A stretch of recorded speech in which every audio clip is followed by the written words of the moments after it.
God is good all the time. God is good all the time. क्या मतलब है इसका? खुदा सब समय अच्छा है, all the time. और ये कहावत, ये बाइबल का एक अंश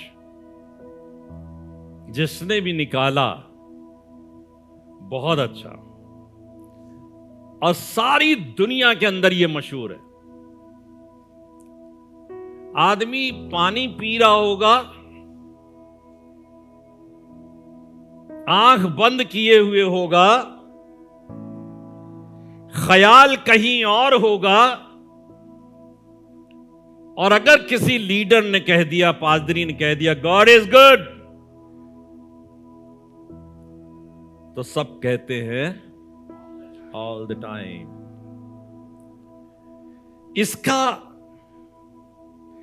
तजुर्बा किया है कि नहीं किया है, इससे कोई सरोकार नहीं.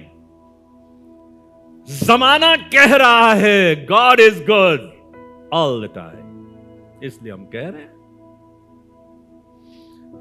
है अच्छा कि नहीं अच्छा है ये तो हमें मालूम ही नहीं, या किस खुदा की आप इबादत करते हो ये भी पता नहीं हमको. आपको तो पता है, लेकिन कहते हैं God is good all the time. बस कह दिया, जिंदगी में उसकी अच्छाई का पता ही नहीं है, उसकी भलाई का पता नहीं है. मैं आज इसी पे बातचीत करने जा रहा हूं. God is good all the time. क्या खुदा अच्छा है हर समय? क्या खुदा अच्छा है? कितनों ने इस मजे को चखा है कि खुदा अच्छा है? हर समय परिस्थितियां, हालात हमारे इस सोच को बदल नहीं पाए. खुदा का कलाम कुछ इस तरीके से बोलता है. देखिए, निकालिए भजन संहिता 34 अध्याय 8वां पद, और यहां पर इस तरीके से लिखा है परख कर देखो. क्या? परख कर देखो. कहीं कहीं पे लिखा है चक्कर देखो. गाना गाते हैं जस्ट टेस्ट एंड सी. चक्कर देखो, परख कर देखो, यहोवा कैसा भला है. अपनी विपरीत परिस्थितियों में, अपनी बीमारियों में, अपनी परेशानियों में, अपने हालात जो बिगड़े हुए से हो या खुशनुमा हो, चख कर देखो, चख कर देखो, परख कर देखो कि यहोवा कैसा भला है. जब मुंह के बल गिर गए हो, जब एक्सीडेंट हुआ हो, जब गाड़ी में डेंट आ गया हो, जब सांप सामने खड़ा हुआ फुंकार रहा हो, चख कर देखो. हालात बिगड़े हुए हैं. तमाम लोगों को कैंसर की शिकायत, किसी को फीवर, किसी को हर्पीज, और उस समय जाकर बगल में खड़े होकर कहो यहोवा भला है, यहोवा भला है, चख कर देखो. और मैंने लिखा है अपने इस जगह पर, he is consistently and constantly good. वो निरंतर अच्छा है, हमेशा अच्छा ही है. खुदा कैसा है? खुदा कैसा है? अच्छा ही है. उसमें बुराई है ही नहीं, उसमें खराबी है ही नहीं, उसमें कोई ऐब पाया ही नहीं जाता, उसमें से बुराई निकलती नहीं, उसमें अंधकार है नहीं, उसमें कोई ऐसी चीज है नहीं. वो निरंतर consistently and constantly he is good. कहिए ही इज गुड। थोड़ा सा बुखार आया था, एडमिट कर दिया गया, मौत की आगोश में पहुंच गए। थोड़ा सा बीपी बढ़ा, किडनी फेल हो गई। करते तो हैं इलाज, इसका मतलब यह हुआ हम अपनी कोशिशों से कुछ भी हासिल नहीं कर पाएंगे। कोशिशें करना आवश्यक है, करते रहिए, लेकिन अपनी विपरीत परिस्थितियों में कहने की जरूरत यह है कि खुदा तू अच्छा है। कौन से आपके एफर्ट आपको मौत के मतफन से रोक सकते हैं? कौन से एफर्ट है? कौन सी ऐसी दवाई है जो आपको मौत के आगोश में जाने से रोक देगी? इस दुनिया के अंदर सब सच्चाई जानते हैं, सब हकीकत जानते हैं, लेकिन उसके बावजूद भी उसको नकारने की कोशिश करते हैं। आज जो मैं आपसे कहना चाहता हूं, इस बात को सीख लें। हर हालात में खुदा तेरा शुक्रिया, हर हालात में। गाना गाते हैं भाई साहब, हर हालात में हो तेरा। गाना ही है ये, सच्चाई से इसका कोई ताल्लुक नहीं। बहुत से गाने गाए जाते हैं, हर हालात में हो तेरा शुक्रिया। और जब ऐसे हालात होंगे और आप शुक्रिया अदा करोगे तो उसे भी अच्छा लगेगा और आपको भी तसल्ली मिलेगी। आइए एक आयत पढ़ते, भजन संहिता 100 अध्याय 5 पद। लिखा है क्योंकि यहोवा, क्या लिखा है? क्योंकि यहोवा भला है। अरे because of the reason God is good. उसकी करुणा सदा के लिए है। कौन सी एब्सेंस है इसके अंदर? क्या छोड़ दिया खुदा ने? उसकी करुणा कब के लिए? सदा के लिए है। जब बच्चा पैदा हुआ तब और मौत के मतफन तक जाने तक उसकी करुणा सदा के लिए है। और उसकी सच्चाई, उसकी करुणा सदा के लिए। और जो बात कही जा रही है उसकी सच्चाई, ये भजनकार लिख रहा है। उसकी सच्चाई क्या कह रहा है? पीढ़ी से पीढ़ी तक बनी रहती है, एक पीढ़ी तक नहीं। हमारे बाप दादों से लेकर हमारे नाती पोतों पर पोतों तक, पीढ़ी से पीढ़ी तक बनी रहती है। हमारी कोशिशों से नहीं, हमारे एफर्ट से नहीं। हमारे पेट में अगर दर्द हो जाए तो हम सबसे पहले कहेंगे घर में तुम भी बैठो, हम भी बैठेंगे, दोनों जन बैठेंगे। जैसे पता नहीं पेट का दर्द तुम निकाल लोगे उसके अंदर से, कोशिश करके निकालोगे। हम बैठे, हम तुम्हारे पेट का दर्द निकालेंगे आज। लेकिन है एक आदमी, एक शख्सियत जो पेट का दर्द निकालती है, उसके पास जाओ, उस डॉक्टर के पास जाओ जिसकी करुणा और उसकी सच्चाई कब तक बनी रहती है? पीढ़ी से पीढ़ी तक। यहोवा भला है। नहूम की पुस्तक निकाली है, उसके पहले अध्याय के 7वां पद पढ़ें। लिखा हुआ है यहोवा, फिर यहां पे क्या लिखा? क्या लिखा है? यहोवा भला है और संकट के दिन वो दृढ़ गाढ़ ठहरता है। यहोवा भला है और संकट के समय में वो क्या होता है? दृढ़ गाढ़ दृढ़ गाढ़, मजबूत किला। कैंसर, टाइफाइड, मलेरिया और क्या क्या कहें भाई, arthritis, kidney failure, heart disease, संकट के समय में वो हमारा दृढ़ गढ़ है, दृढ़ गढ़ है, वो दृढ़ गढ़ है। वहां पर छुपने की जरूरत है। हम डॉक्टरों की शरण में जाते हैं और डॉक्टर पर ईमान रखते, कहते वो डॉक्टर बहुत अच्छा है, और जिंदगी भर कहते चले आए हमारा खुदा डॉक्टरों का डॉक्टर है। वो उसके लिए नहीं निकल पाता वो डॉक्टर बहुत अच्छा है, लेकिन हां ये डॉक्टर बहुत अच्छा है, ये डॉक्टर बहुत अच्छा है। अपनी कद और काठी पर गौर मत कीजिए, अपनी गरीबी और अमीरी पर गौर मत कीजिए, अपनी खूबसूरती या बदसूरती पर गौर मत कीजिए,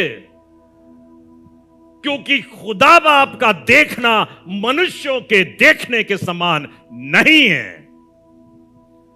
खुदा अंदर देखता है, हृदय की गतिविधियों को देखता है। अपने दिल से पुकार कर कहो, God is good all the time. मैं एक उदाहरण दूंगा आपको। आपने कभी जंगल के पेड़ों को देखा है? जंगल के पेड़ों को, मैदान में पेड़ होते हैं, एक पेड़ इतना बड़ा होता है, एक पेड़ उतना ऊंचा होता है, एक पेड़ में 2 ही टहनी होती है, एक में बहुत ढेर सारी टहनियां होती हैं, पूरा झाड़ सा होता है। लेकिन जब महिमा करने की बात आती है, सिताइश करने की बात आती है, अगर उनके ऊपर आप गौर करें कि ये अपने सृष्टिकर्ता की सिताइश कर रहे हैं, तो देखिए वो छोटा वाला और बड़ा वाला कैसे सिताइश कर रहे हैं। सब फर्क नहीं पड़ता। तुम बहुत बड़े होगे, मैं छोटा ही सही, मैं अपनी जगह पे झूमूंगा, तुम अपनी जगह पे झूमो, मैं परमेश्वर की सिताइश करूंगा। एक छोटी सी गौरैया होती है और एक बहुत बड़ा कोई पक्षी होता है, लेकिन सब आसमान की ओर नजरें उठाकर अपने कर्ता की सिताइश करते हैं। खुदा हर छोटे और बड़े के हृदय के अंदर देख रहा है, और लिखा हुआ परमेश्वर के वचन के अंदर, यहोवा भला है और संकट के दिन में वो दृढ़ गढ़ ठहरता है और अपने शरणागतों की सुधि रखता है। वो सुधि रखता है। जब ये वाले ख्याल से हमारा मस्तिष्क भरा हुआ होगा, जब ये वाली सोच हमारे जहन के अंदर बैठी हुई होगी, तो हालात चाहे जो भी कहे, God is good. This goodness is based upon his character. एक खास बात बता रहा हूं, ये भलाई जो है उसके किस पर आधारित है? कैरेक्टर। कैरेक्टर क्या कहते हैं? उसके चरित्र के अंदर है। उसके अंदर बुराई है ही नहीं, चरित्र। हम लोग कभी कभी किसी के लिए कहते हैं, चाहे वो कितना खूबसूरत हो, कितना अच्छा लग रहा हो, देखने में बहुत प्यारा हो, अरे इसका कैरेक्टर बहुत खराब है। प्यारा होगा लेकिन मुंह का बड़ा भद्दा है, खराब है, कड़वा है, जब बोलता है तो जहर उगलता है। Character, this is called character. It has no relationship with your personality, with your face, your beauty. It has no connection with that. ये हमारा कैरेक्टर है। और कोई आदमी बिल्कुल काला हो, खुतरा हो, कह ले लड़का बहुत अच्छा है, लड़का बहुत अच्छा, लड़की बहुत अच्छी है, अंदर से अच्छा। अभी तो लोग कहते हैं सूरत नहीं, क्या देखी जाती है? सीरत देखी जाती है। सूरत नहीं, क्या देखी जाती है? सीरत। आज खुदा सीरत में अच्छा है, अपने कैरेक्टर में अच्छा है। God goodness is based upon his character. और कई बार हम इसका रिलेशनशिप अपनी इकबाल मंदी से लगा लेते हैं, अपनी फारिगुल बाली से लगा देते हैं। हमारे पास पैसा बहुत है, अरे भैया खुदा उसके लिए बहुत अच्छा है। या जिसको जो कभी बीमार नहीं पड़ा, कई लोग कहते हैं पाजी साहब हम कभी बीमार नहीं पड़ा, हम पढ़ते ही नहीं, तो उसके लिए तो खुदा बहुत अच्छा हो गया। उसने अस्पताल का मुंह नहीं देखा, उसके लिए तो बहुत अच्छा हो गया है। आपको आज इस सच्चाई बता रहा हूं, आपकी इकबालमंदी, आपकी फारिगुल बाली, आपकी बढ़ोतरी, आपकी कामयाबी का इससे कोई संबंध नहीं है, कोई संबंध नहीं है। तो आज ये बात तो दिमाग में बैठा लीजिएगा कि आपके पैसा, आपकी सेहत और आपकी तमाम चीजों से इसका कोई सरोकार नहीं है। It is based upon his character. वो अच्छा है, आप कैसे हैं इससे कोई सरोकार नहीं। इसलिए मैं कह रहा हूं, अपनी हर एक परिस्थिति के अंदर, आप छोटे हो, मोटे हो, लंबे हो, दुबले हो, काले हो, गोरे हो, खुदा सिर्फ ये चाहता है अपनी हर परिस्थिति के अंदर, हर हालात में हो, तेरा शुक्रिया। अक्सर हम लोग अपनी इकबालमंदी को खुदा की भलाई से जोड़ दिया करते हैं। खुदा भला है। आप तंदुरुस्त हैं, खुदा भला है। एक आदमी खुदा को बहुत मानता है, पूजता है, दुआ करता है, वो बीमार पड़ा है, बिस्तर पड़ा है, उसके लिए भी आप जैसा खुदा भला है। खुदा भला है। इस बात को मैं बहुत गौर से समझने की कोशिश कर रहा था। खुदा बाब ये क्या है? लोग भिन्न भिन्न परिस्थितियों में मुब्तला हैं। अक्सर लोग जोड़ दिया करते, अरे पता है इतने पाजीपन किया है इसलिए भुगत रहा है। कुछ नहीं, अभी बता रहा हूं आपको बहुत सही तरीके से। याकूब 1:17 देखिए यहां पे क्या लिखा। यहां पर लिखा है हर एक, क्योंकि हर एक अच्छा वरदान और हर एक उत्तम दान ऊपर ही से है। हर एक अच्छा वरदान और हर एक उत्तम दान कैसे है? ऊपर ही से है और ज्योतियों के पिता की ओर से मिलता, ज्योतियों के पिता की ओर से मिलता है। ये मैं कैरेक्टर की बात कर रहा हूं, खुदा के कैरेक्टर की बात कर रहा हूं। हर एक अच्छा वरदान और उत्तम दान कहां से है? ऊपर ही से है, ज्योतियों के पिता की ओर से मिलता है, जिसमें आपकी वजह से, जिसमें हमारी सोच की वजह से ना तो कोई परिवर्तन हो सकता है, आपकी सोच की वजह से, आपके एफर्ट की वजह से, आपकी कोशिशों की वजह से ना तो कोई परिवर्तन हो सकता है और ना अदल बदल के कारण उस पर छाया पड़ती है। आपने कहा कल हमने ऐसा कर दिया था तो आज ऐसा हो गया, और आज ऐसा कर दिया था तो कल ऐसा हो गया। हम लोग कई बार अपने को अच्छा और अपने को बुरा बहुत जल्दी बनाने लगते हैं, बहुत जल्दी। जरा देर के अंदर हमने ऐसा किया इसलिए ऐसा हो गया, हमने कल दान किया था आज पुण्य कमा लिया। इसका मतलब जैसे वो बैठा हुआ है, आपके दान पुण्य देख रहा है वहां से बैठकर, और उसके अनुसार आपको अजर दे रहा है। हर एक अच्छा वरदान और उत्तम दान ऊपर ही से है, अर्थात ज्योतियों के पिता की ओर से है, जिसमें क्या लिखा है? जिसमें ना तो कोई परिवर्तन हो सकता है और ना अदल बदल के कारण उस पर छाया, वो डिसाइडेड है। आपको पता है परमेश्वर ने बहुत सी चीजों को डिसाइड करके रखा है। यहूदा के लिए क्या कहता है? तू पहले से चुना गया था कि प्रभु यीशु मसीह को पकड़वाए, तू चुना हुआ है उसके लिए। तो जब चुना हुआ है तो वो अदल बदल के कारण कोई परिवर्तन नहीं होता।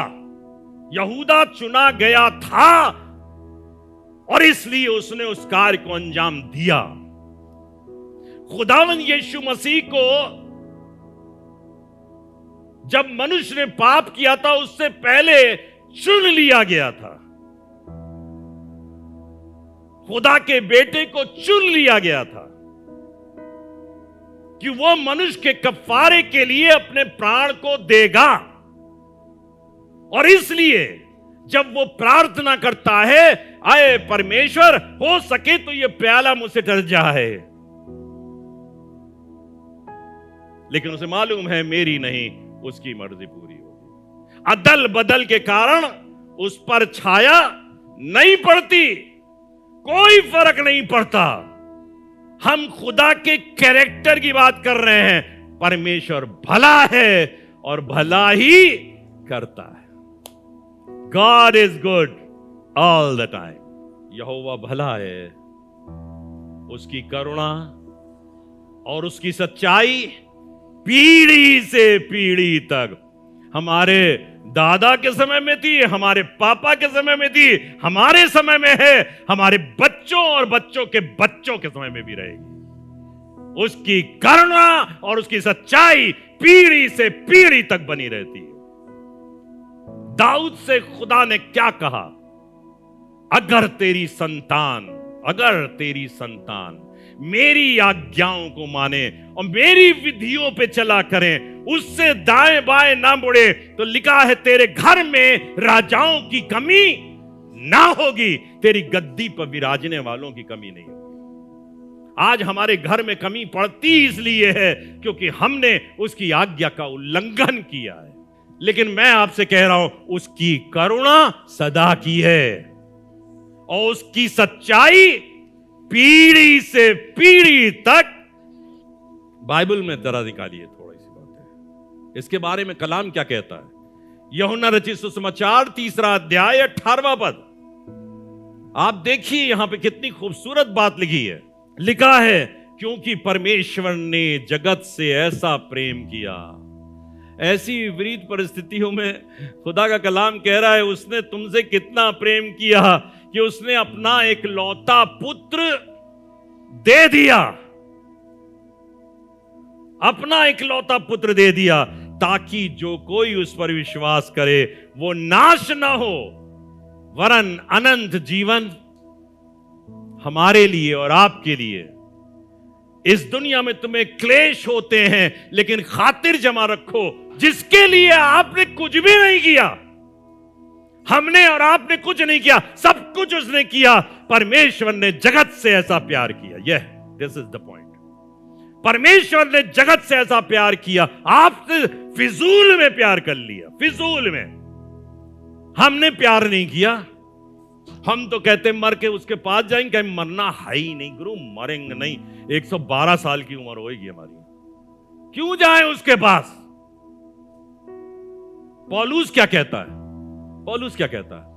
जी तो चाहता है कूच करके अपने परमेश्वर से, जी तो चाहता है कूच करके अपने परमेश्वर से जा मिलूं, लेकिन तुम्हारी खातिर, there is a reason, there is a reason क्यों वो रहना चाहे। तुम्हारी खातिर इस दुनिया में ही रहना ठीक लगता है, ताकि तुम में से बहुतों को खींच लाऊं, गलाजत में खींच। तो हमारा आपका मकसद क्या है? हमारा मकसद ये, मकान बना लें, दुकान बना लें, नौकरी कर लें, शादी कर लें, बच्चे पैदा कर लें। वो ऑस्ट्रेलिया में, वो इंग्लैंड में, वो यूएसए में, तो हम क्या करें इसका यार? इसका हम क्या करें? इस तसल्ली को बस अपने जीवन में संजोग रखें, भैया बच्चा बहुत अच्छा तो इसीलिए पैदा किया था। पहला यूहन्ना 4 अध्याय 9 पद। परमेश्वर ने हमारे बीच, देखिए कितना बढ़िया, वाह, परमेश्वर ने हमारे बीच अपना प्रेम इस प्रकार प्रकट किया। अपना प्रेम इस प्रकार, अपनी भलाई, प्रेम को कहते भलाई, इस प्रकार प्रकट की कि उसने अपने इकलौते पुत्र को जगत में भेजा कि हम उसके द्वारा जीवित रहें।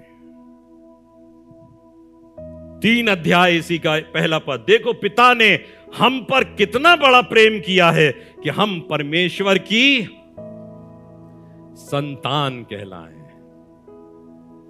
सारी चीजों को खत्म करते हुए, छोड़ते हुए मैं आगे बढ़ रहा हूं। और खुदा बाप चाहता भी यही है, जैसे वो भला है हम भी भले बने।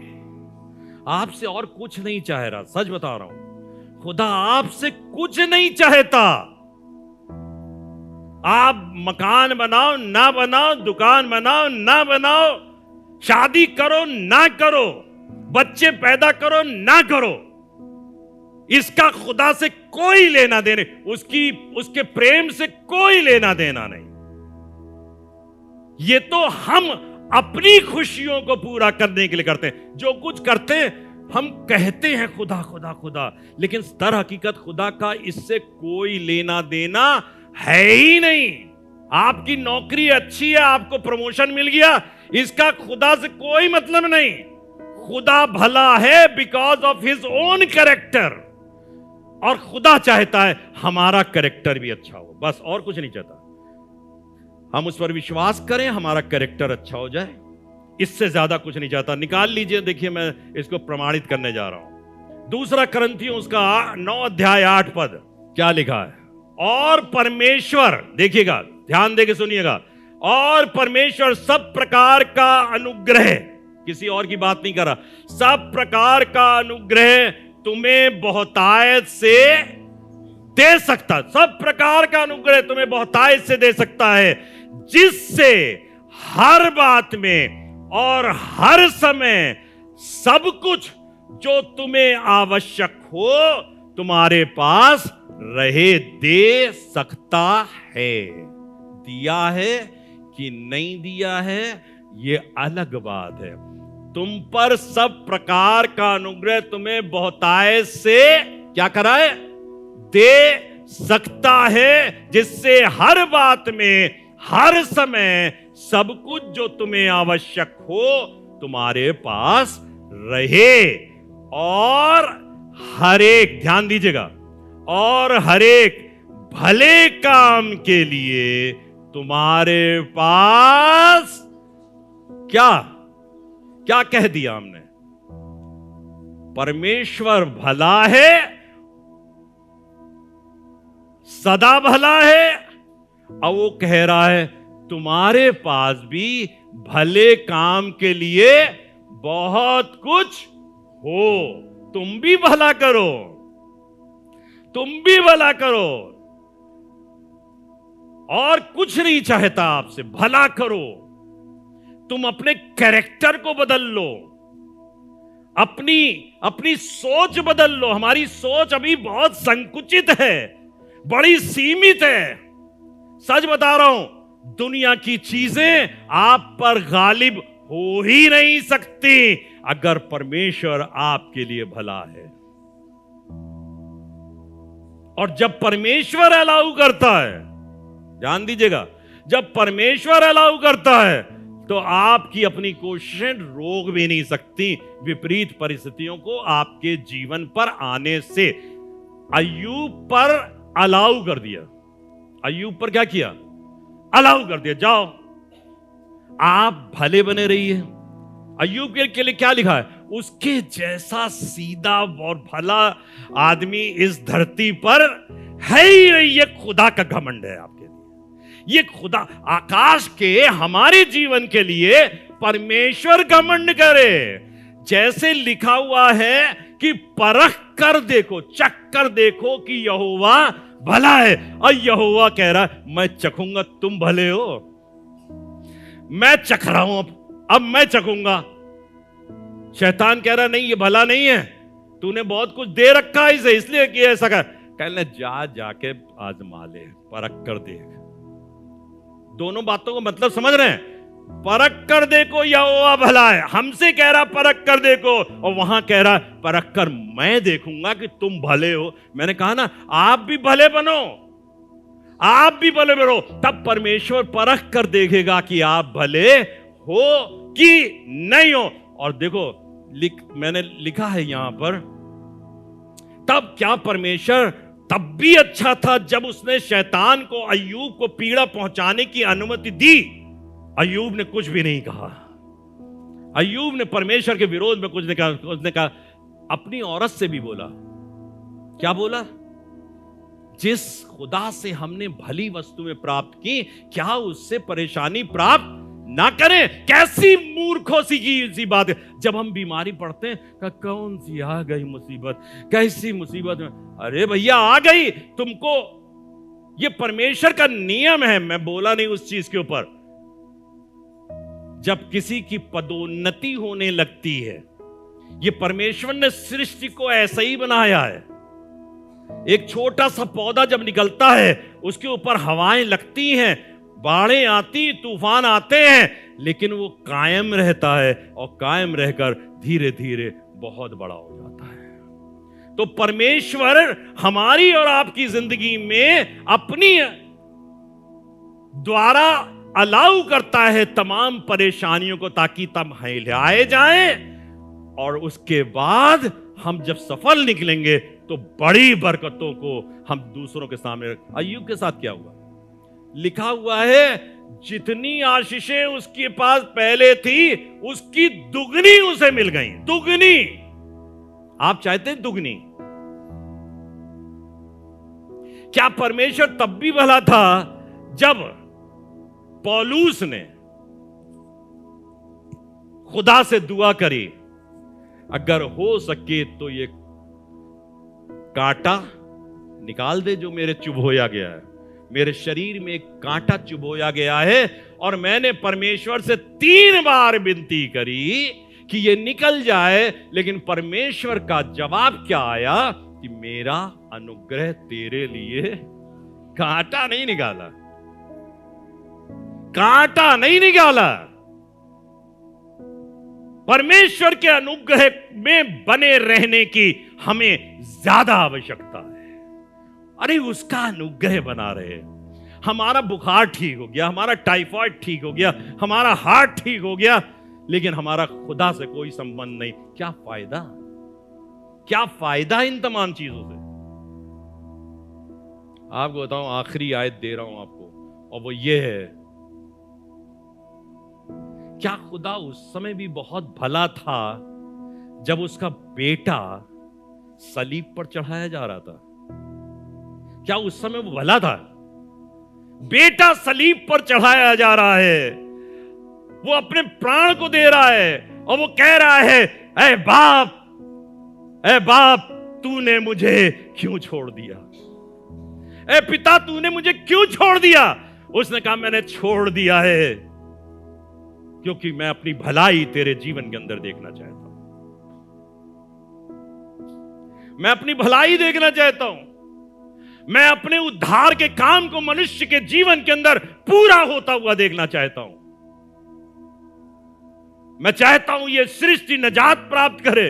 लिखा हुआ है, और सारी सृष्टि तकलीफों में पड़ी हुई क्या करती है?